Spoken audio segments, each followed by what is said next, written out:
Joy News Prime.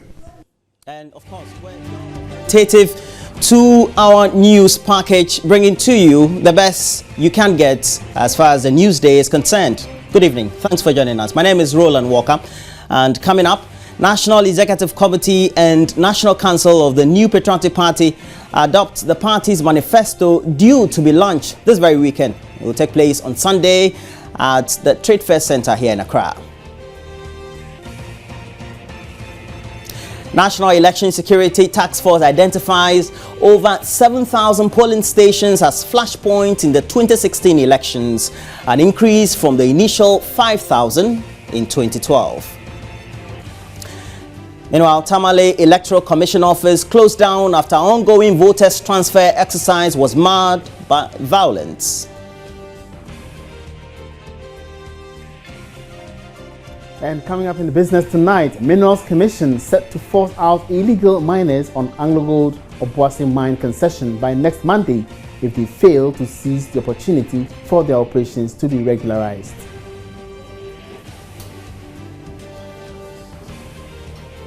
And in between, we'll also be having over 800 residents of Paibo in the eastern region whose houses and properties were destroyed by a dynamite explosion last December, yet to receive any form of support from government. Do remember, this bulletin is also available on ABN television, and this is across Europe. We're also on DSTV and GoTV, so do make sure you stay with us for the next 2 hours for all the details.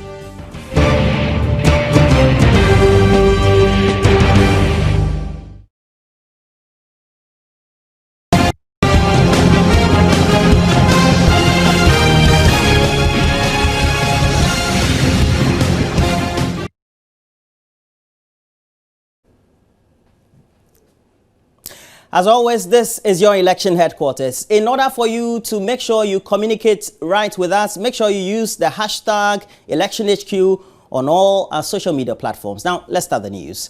The National Executive Committee and the National Council of the new Patriotic Party, they've adopted the party's manifesto due to be launched this very Sunday at the Trade Fair Center here in Accra. The party has also extended what it calls an olive branch to disenchanted members of the party, all in a bid to bring them on board to go into the elections this December with a united front. Speaking to Joy News Latif Idris at the party's headquarters, the acting national chairman, Freddie Blay, revealed that the party has unanimously agreed on the manifesto committee's work. Every individual who matters within the new Patriotic Party was here at the party headquarters in Accra. Now, the agenda was straight and simple. It's about what lies ahead of the new Patriotic Party on Sunday. That is the manifesto launch. I've been speaking to the acting national chairman of the party, that is Freddie Blay, who has been throwing more light on what Ghanaians should look out for come Sunday at the Trade Fair Center. This is our manifesto. Indeed, there is one thing that I can say. It is an expression of intent. That's what the manifesto is about. We don't want to make it look like as if we are hyping it. But in reality, we are serious, we are sincere. That is what we want to do for this country. You've christened your manifesto as solutions to the challenges facing the country. Can you give us some thematic areas this manifesto is going to tackle? We haven't christened it. Yeah, because when it's an agenda for change. And we want to tell you that this country, it's challenged, particularly with regards to job creation. Youth want jobs, and that will be our main preoccupation. What can we do to make sure to put young men and women in this country to work? Is the party going into these elections with a united front?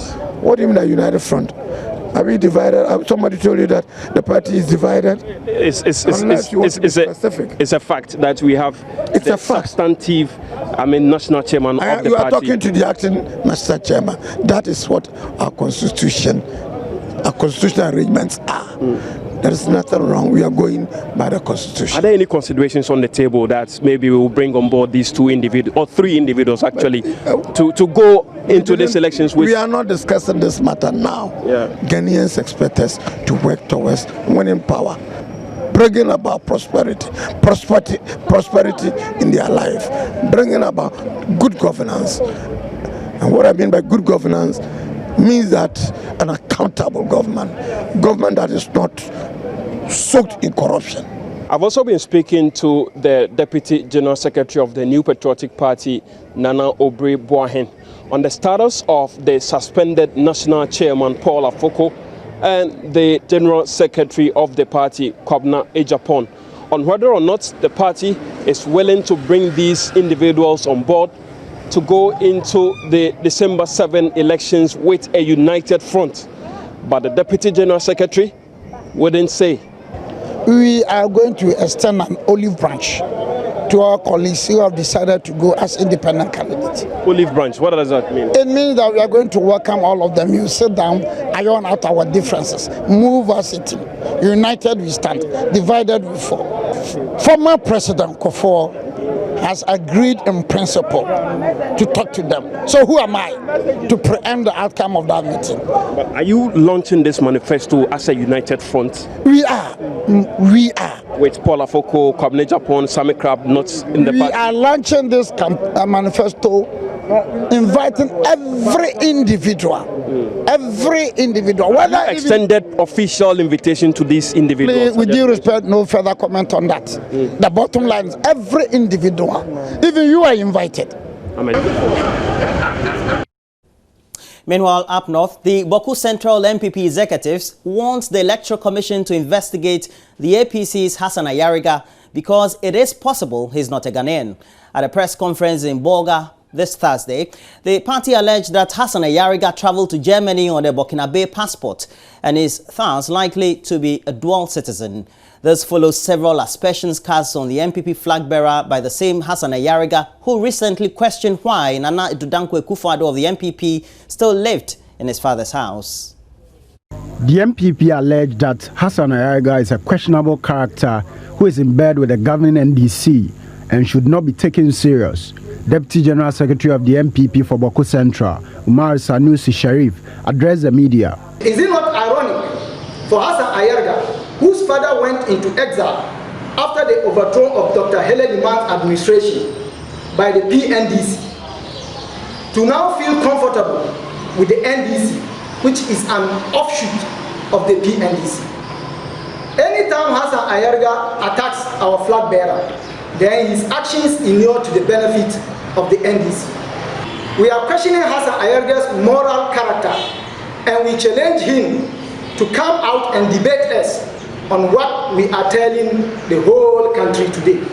For us, it is important and a civil duty to expose Hassan Boga to the good people of this country and not to allow him to lie to Ghanaians anymore. Other Boku Central MPP executives cast slurs on the reputation of the APC flag bearer, Hassan Ayariga. He has lived in Germany for so many years. What we are saying is that we are aware that he went to Germany as a bricklayer. And the authorities can check that with the German embassy to know his status. That's what we don't. That's what we are asking the EC is beyond what he is saying. But the truth of the matter is that, as far as we are concerned, Hassan Ayariga is not even a Ghanaian as we speak right now. Or this is a personality who wants a Burkina Faso passport. Hassan Ayariga attacked Nana. Tomorrow we are going to attack him. We are just doing it because of always used to attack Nana. How can a political party, opposition party, you supposed to attack ruling government or ruling party, and you leave them and now trying to attack your opponents who are in opposition? What is the meaning of this? So Hassan Ayariga, if Hassan Ayariga refused to attack Nana today, tomorrow we are going to attack him again. We are doing it because of whether he's a Ghanaian, he's not a Ghanaian. Sometimes we can matter, but we are doing this press conference to attack Hassan Ayariga because of Nana Akufo-Addo. And while that very press conference was ongoing, Hassan Ayariga, who is a flag bearer of the All People's Congress, says Ghanaians should brace themselves for a massive economic transformation if he is given the nod in the upcoming election. He says the governing National Democratic Congress should be voted out because it has failed to deliver prosperity to Ghanaians as promised in the party's 2012 manifesto. He was speaking at the launch of the APC's 2016 manifesto here in Accra. Completely eradicate doom song. Completely eradicate doom song. That was created by the MPP and the NDC. The current unreliable electricity supply crisis reorient energy tariff policy to reduce the burden of businesses. We will not adapt the 2-2 energy approach of I will fix it. I will fix it, and we will eradicate it completely. On his plans for the country, Mr. Hassan Ayariga says the goal of the APC is to build a highly developed country hinging on a prosperous population with a high quality of life. The APC leader says his government will also insist on judicious use of Ghana's resources to build an all-inclusive economy where every village or community has access to a minimum set of amenities and opportunities. My vision for Ghana is that of an optimistic, self-confident and a prosperous nation with a strong and thriving democracy society in which mutual trust and economic opportunity exist for all irrespective of their background. When elected, the next APC government of Hassan Ayariga will place people at its center by making people indeed matter. Their hopes and their concerns must drive its policies and priorities. Hassan Ayariga does not offer you the wealth. I cannot solve every problem in your life. But what I can do, promise, is a Ghana that works and gives each and every one of us the opportunity to improve and or better our lives.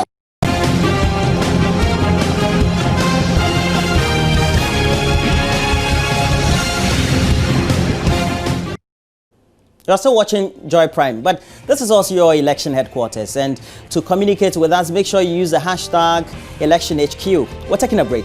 We'll be right back.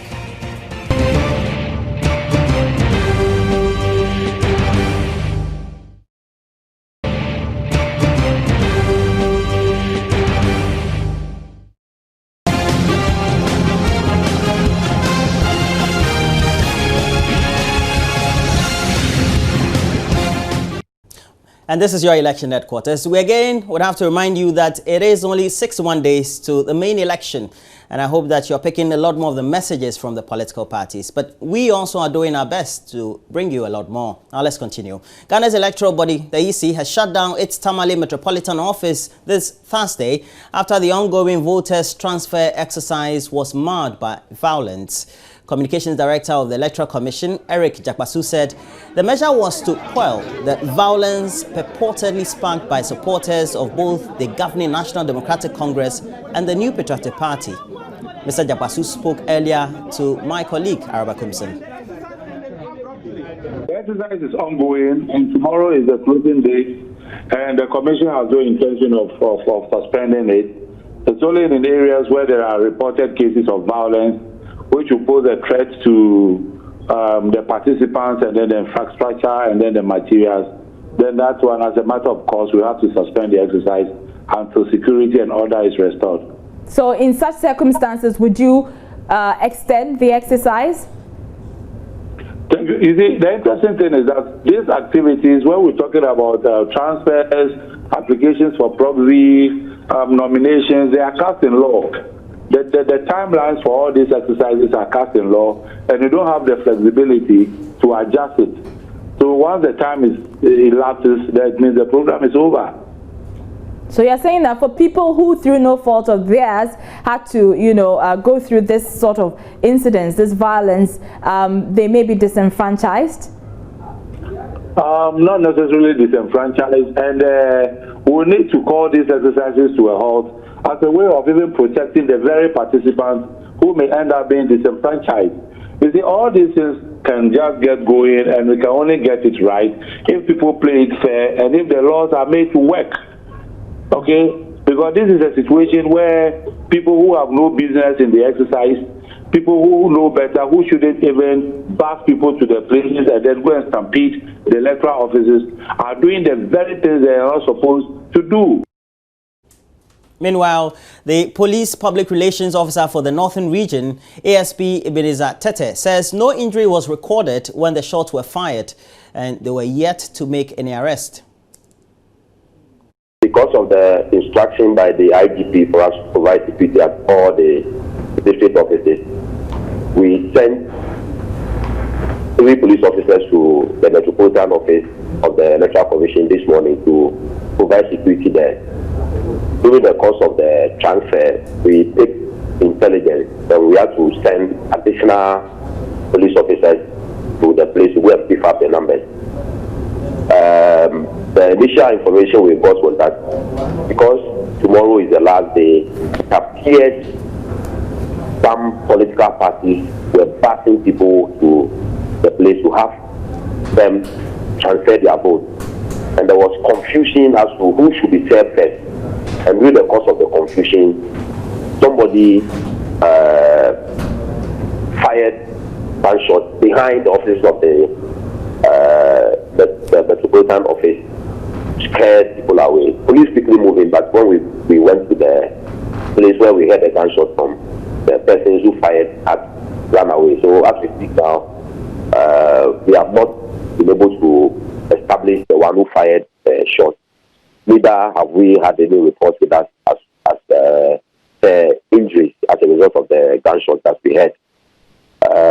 The offices have been closed down, as I indicated to you, and the EC officials will be having an inter-party meeting with the political parties. We are told, but for now, the exercise has been halted. And the National Election Task Force, that is in charge of security, has identified over 7,000 polling stations as flashpoints in the 2016 general elections. This indeed is an increase from the initial 5,000 as earlier reported. This was also revealed at a media briefing here in Accra by the Director of Operation of the Ghana Police Service, COP Christian Tete Yohuno. Well, I have here with me my colleague Ernest Kujomenu, and he will be telling us a lot more about the current state as enumerated by the police. But particularly, we would want to know what really accounts for the current increase per the number we knew before. Okay, so first of all, they would want us to refer to them as hotspots and not flashpoint. Okay. Because the explanation is that if it's a flashpoint, the situation is very extreme and pretty fluid and difficult to control, but hotspots can be put under control. And so the voters registration exercise that went on, that is actually will end tomorrow. The transfer will end tomorrow. We know that 3,000 registration centers were open. Now the police identified 23 out of the 3,000 having issues with violence. Now, you know that the Electoral Commission had also identified initially about 85 of them. Now it has scaled up to 94. All of these, plus their own assessment and review, has shot up the figure from 5,003 to now what we know as 7,000 polling stations. I must say, though, that initially they just said 5,000 places. Now they're emphatic and they say 7,000 polling stations. Now here's the breakdown. So out of the 7,000, you would have, they can be found in 94 constituencies out of the 275 constituencies we have. And at the regional level, you have the Ashanti region coming tops with 1,822 hotspots. And that's for the Ashanti region alone. Then you have the Upper East region, 869. The Bonga Hafo comes next, and then it goes down. The figures drop subsequently, yeah. So it gives us an indication overall of which regions have a lot more of them, etc. Exactly. But did the police tell us how they intend perhaps curbing or stopping any violence that could erupt from any of them at all? Well, the core strategy they have kept to their chest. However, they are telling us that in fact, when they got to that session of the meeting, they had to drive the media out of the conference room. But what they're telling us is that they're consulting the chief stakeholders, and they have issued a communique. They have managed to get political parties to sign to a communique that they would rather resort to the legal means of addressing issues that come up with elections, especially with violence, rather than resorting to violence. And it's more like the peace accord we saw in 2012 at the Otumfuo's Palace. And so these and many other things they have done, and of course calling on us, the media, to do well to educate the citizenry on election matters, so as to curb the issues of violence that have been recorded in Suhum and what have you, and even in Tamale today. Well, very interesting highlights coming out of that very meeting. But meanwhile, the Inspector General of Police, John Kudalo, says the Ghana Police Service would not hesitate to arrest anyone who foments trouble in the days running up to the main elections. He was speaking at the same event. As you are aware, the police administration started what is called or termed the dialogue series, together with the launch of the National Election Task Force as part of its plans and preparations toward the upcoming elections.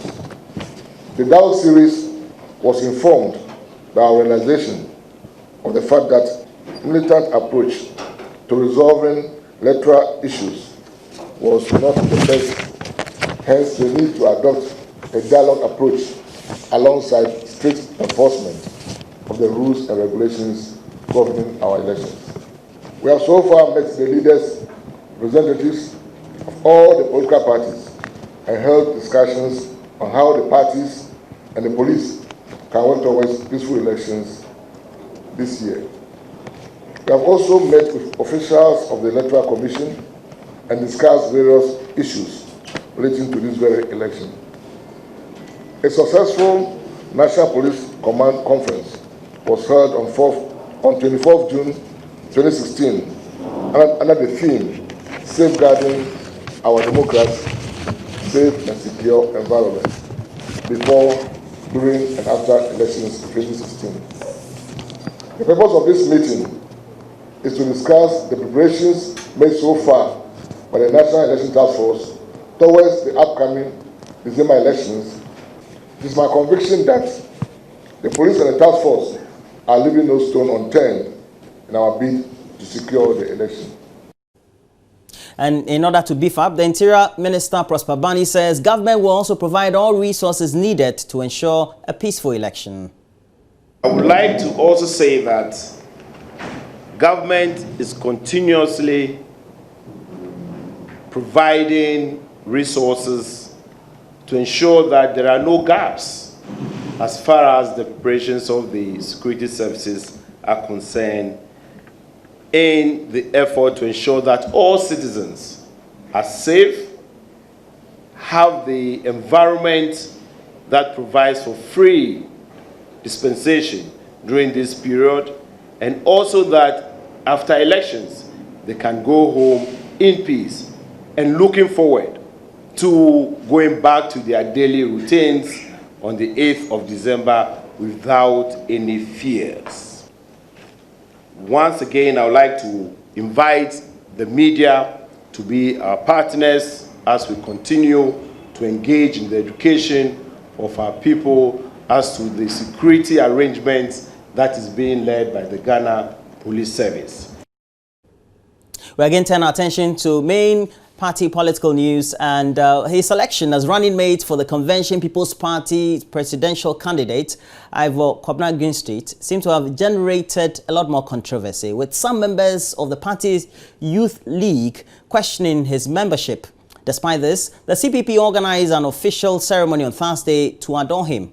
Nana Gabi Nsia Nketia says his association with the CPP dates years, which also points to how he benefited from Dr. Kwame Nkrumah's ideology. I myself am a beneficiary of Kwame Nkrumah's ideology. When I was a young man, I joined the boys' company and I won a scholarship introduced by Kwame Nkrumah, and I went and studied engineering abroad. When I came back, I served in the army. The Minister of Defense, Kofi Bako, was my friend. I mean, Kofi Bako's father. He loved me. He even bought me a set of musical instruments. And all this, you are asking me whether I'm CPP or whatever. So please, Paul Swansea, Kachibensi, Didi Bafu, Kwakwe, Rick Hema, I can call you all the CPP elders' name by heart. So please, stop it there. I am with CPP. Everybody at one time was CPP in Ghana. Remember? Yes. And on his part, Ivor Greenstreet says Ghana's dignity must be restored, explaining that irrespective of his running mate's past political affiliation, he is still the right person for the job. We have to restore our dignity as a nation, because a nation, an individual without dignity is susceptible to abuse and corruption. And we must restore that dignity. And in him, seeing those qualities of service and a man of dignity, I said to myself, wow, let me try and see whether I can persuade this man, even though he has spent some years of his life serving another party. When he was serving in a national capacity, I never heard one word of him showing any kind of arrogance that some of our ministers do. Never heard one word of any iota of corruption allegation. Never heard one word of him being involved in any kind of activity which we are seeing so often today in our body politic. And so I went to him, I knelt before him, and I said, Father, humility. I am a young man. I need somebody who understands how government works. I need somebody who understands how to interrelate with other human beings. I need somebody with a capacity for hard work. I need somebody who understands the problem that the ordinary Ghanaian faces.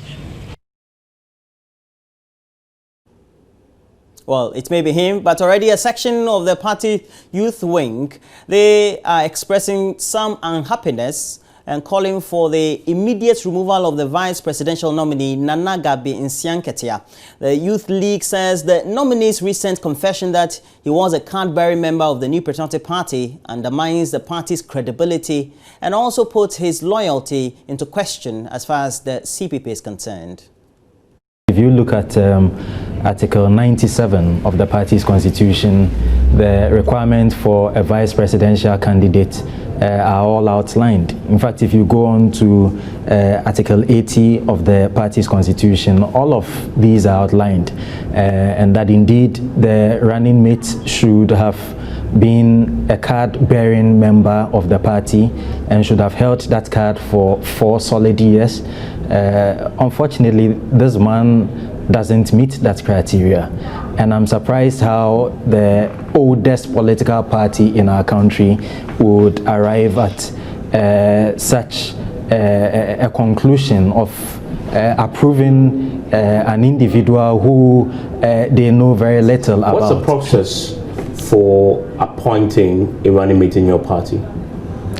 Well, institutional, intelligence obviously tells you that whoever should become the running mate of the party, you should know the person thoroughly and be able to gauge, and so that at least you are not surprised. This man surprised all of us by his utterances in the media, still holding on to his MPP membership and all of that, and insisting that he is not a member of the Convention People's Party. Today, this same character turns around on his outdooring to say that he's been a member of the Convention People's Party. You have him on record saying he's a member of the CPP? Yes, on many of the media platforms. I don't want to seem to be promoting any one of them here, but this is public knowledge that this man is on public record to have said that he is not a member of the Convention People's Party. In fact, on your own multimedia, Asempa, he told the host that he only came in to help the flag bearer. He was not asked to join the party. So on his outdooring, he turns around to say that he's been a member of the Convention People's Party. I find that very dishonest.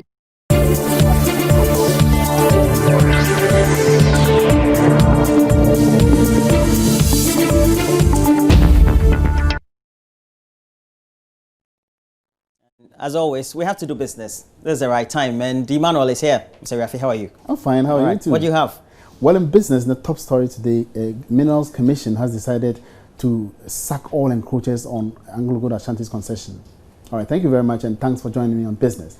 Illegal miners on AngloGold Obuasi mine concession will be forced out by next Monday if they do not relocate. That's a warning from the Minerals Commission following the completion of work by the movement committee set up by the commission and which has recommended for 60% of government's concession to be allocated to the miners. This is, however, on condition that the miners regularize their operations. Chief Executive Officer of the Minerals Commission, Dr. Tony Obing, spoke with Joy Business after a press conference. They occupied the place illegally because on our records, that place is for AngloGold Ashanti. However, rather than use unnecessary force, brute force to get them out, the idea was to negotiate them out because we did not want to spill the blood of one single Ghanaian who had gone there to eke out a living. So it was a balancing act. It was something that you use your common sense to say, look, these people have gone there. You could have used brute force to get them out, but you have, the option of dialoguing them out. It's taking some time, but the time is now for them to move.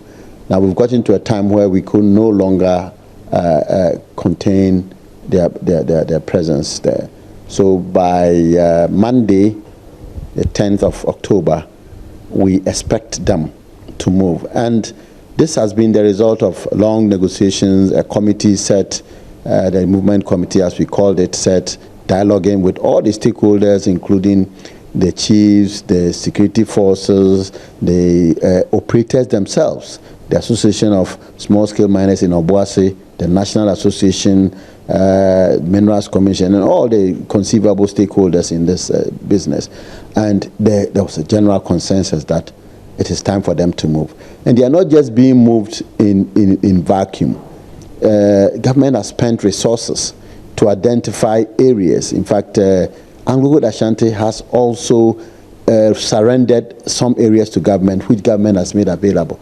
After all, government could have given it out to large-scale miners to make some money for the state, but chose to give it to the people who were there. So now you've persuaded them, if they don't move, what's going to happen? Well, I thought you were going to say if persuasion fails, something applies. So I don't know what happens, but the Minerals Commission cannot guarantee that they will not be moved by.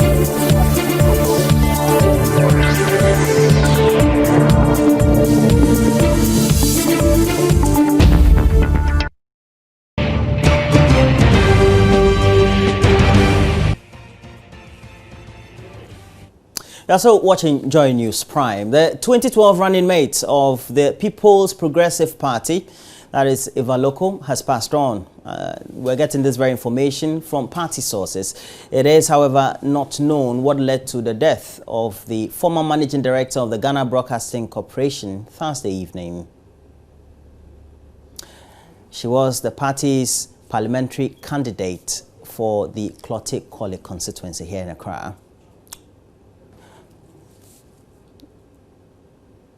Eva Male Loko is a Ghanaian engineer and politician. She is the first woman to be chosen as the vice presidential candidate of the Progressive People's Party.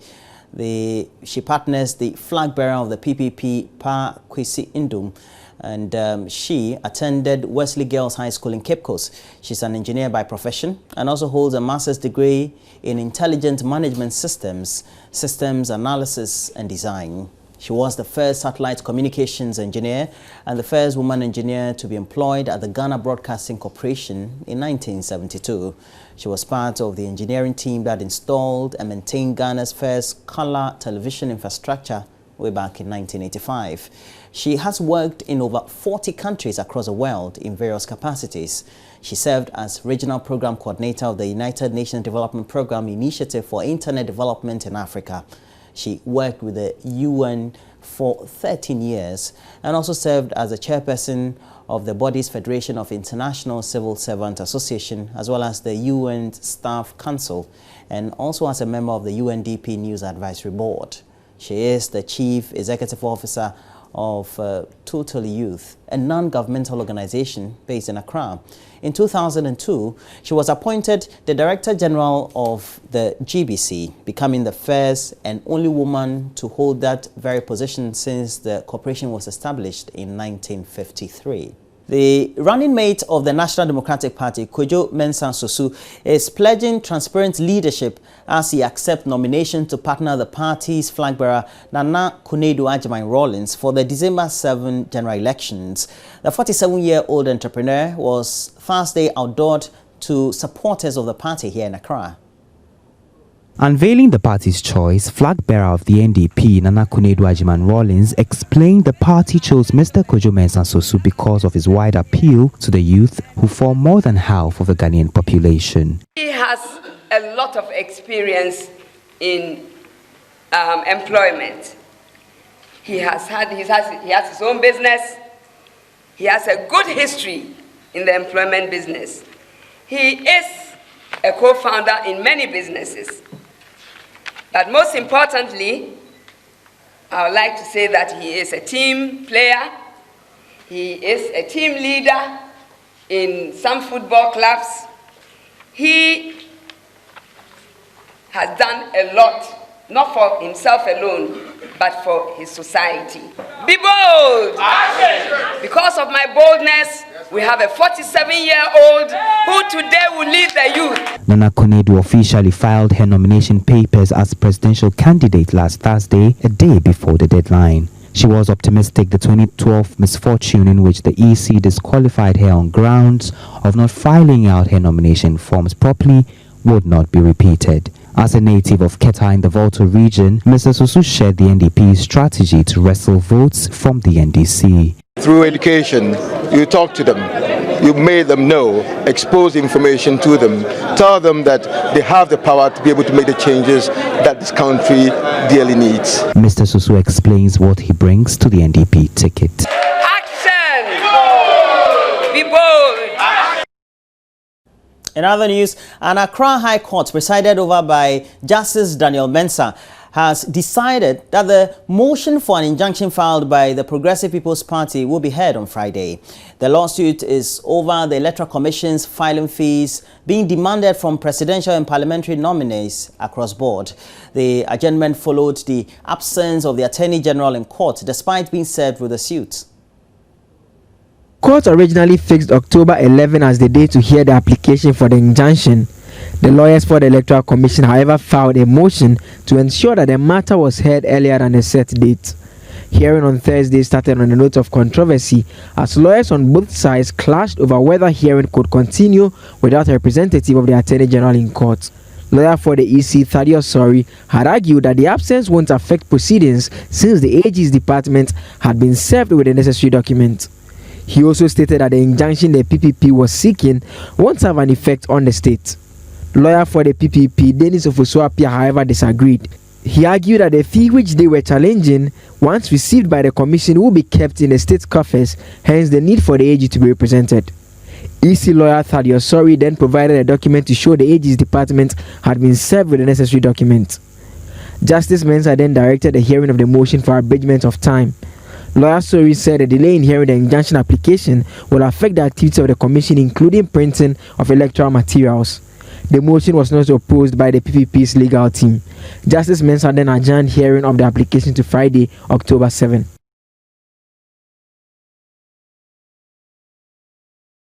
Well, after getting all the hard and soft news, we have to talk entertainment. And we're going to have Ms. G here, bringing to us a lot more of the latest we have. But we'll also be interacting as always.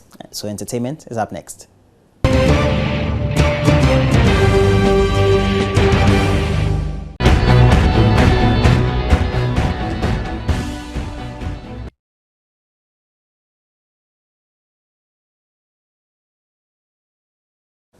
And Gary L. Smith is here for us to talk sports. What's up? What's the top headlines in sports? Well, Black Stars are playing tomorrow. Yeah. And Tamale is waiting for them. Okay. To put it mildly. Take it away. Right. Thank you, Roland. And thank you for joining us on the Sports on Prime. Hi, I'm Gary L. Smith. Tomorrow is the It's been muted in terms of the anticipation down south, but up north, from all the reports you've been seeing, our live reports throughout the day, you've been seeing that Tamale has been very ready for the Black Stars, and tomorrow the stadium will definitely be filled. Maxwell Konedi, the assistant coach, has bemoaned the absence of Andre Ayew and Kwejo Asamoah. We need all our stars. We at least, when we parade everybody and we draw or lose a match, we can confidently say that everybody is around. We've just lost a match and we will take it in good faith. But when you lose certain players, we know all players can't be the same and all players function differently. Everybody has his own qualities, you know. So when we get everybody around, you know, the blend is always very good and that helps the team a lot. Everybody has the quality to help the team win. World Cup matches are always difficult, like I said before. We have Uganda now. When you look at the records, we haven't been finding it easy with Uganda at home. You know, so we only have to approach the match cautiously and make sure that we get our maximum 3 points that we all hope for. Master Konedi speaking there, and what's it like, I mean, in Tamale, and what is it like, more importantly, for Uganda? Well, they got into the country and went up north today. Don't forget that they had been camping in Togo for a couple of days and played a friendly match there. But why am I speaking about Uganda when I have somebody here who can do that better than me? Darren Alan Cheyinye is from NTV Uganda, and he joins me in studio. Thank you very much for joining us. Pleasure. He was supposed to have gone to Tamale, but I calmed him just to get him onto this and so that we discuss this. Absolutely. What's the feeling like back home ahead of this game? As you have noticed, here in Accra, the vibe is not too, you know, jumpy, but in Uganda, is it the same?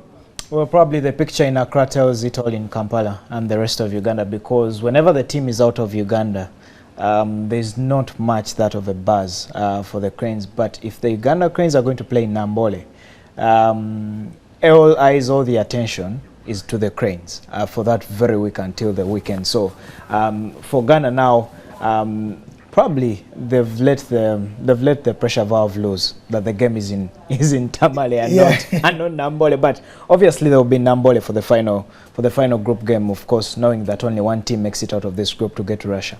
Right. So in terms of what we should expect personnel-wise, team news-wise, we interviewed your national team coach earlier this week, and he was very optimistic, didn't talk about injuries. What do you know about the team news as at now?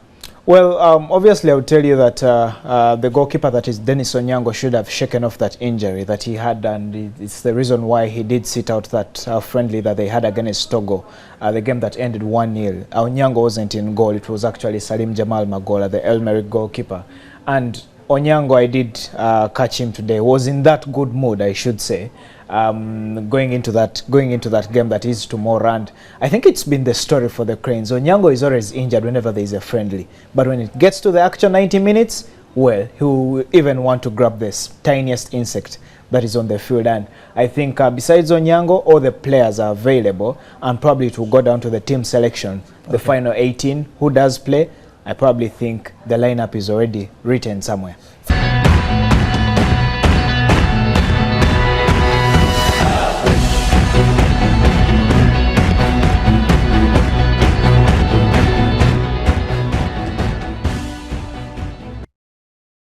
And that will be it for Joy News Prime this evening. I hope that you did enjoy this very edition, but we will be here same time tomorrow. We hope that you enjoy your night, but stay glued to the channel for the rest of the night and the rest of the morning for tomorrow.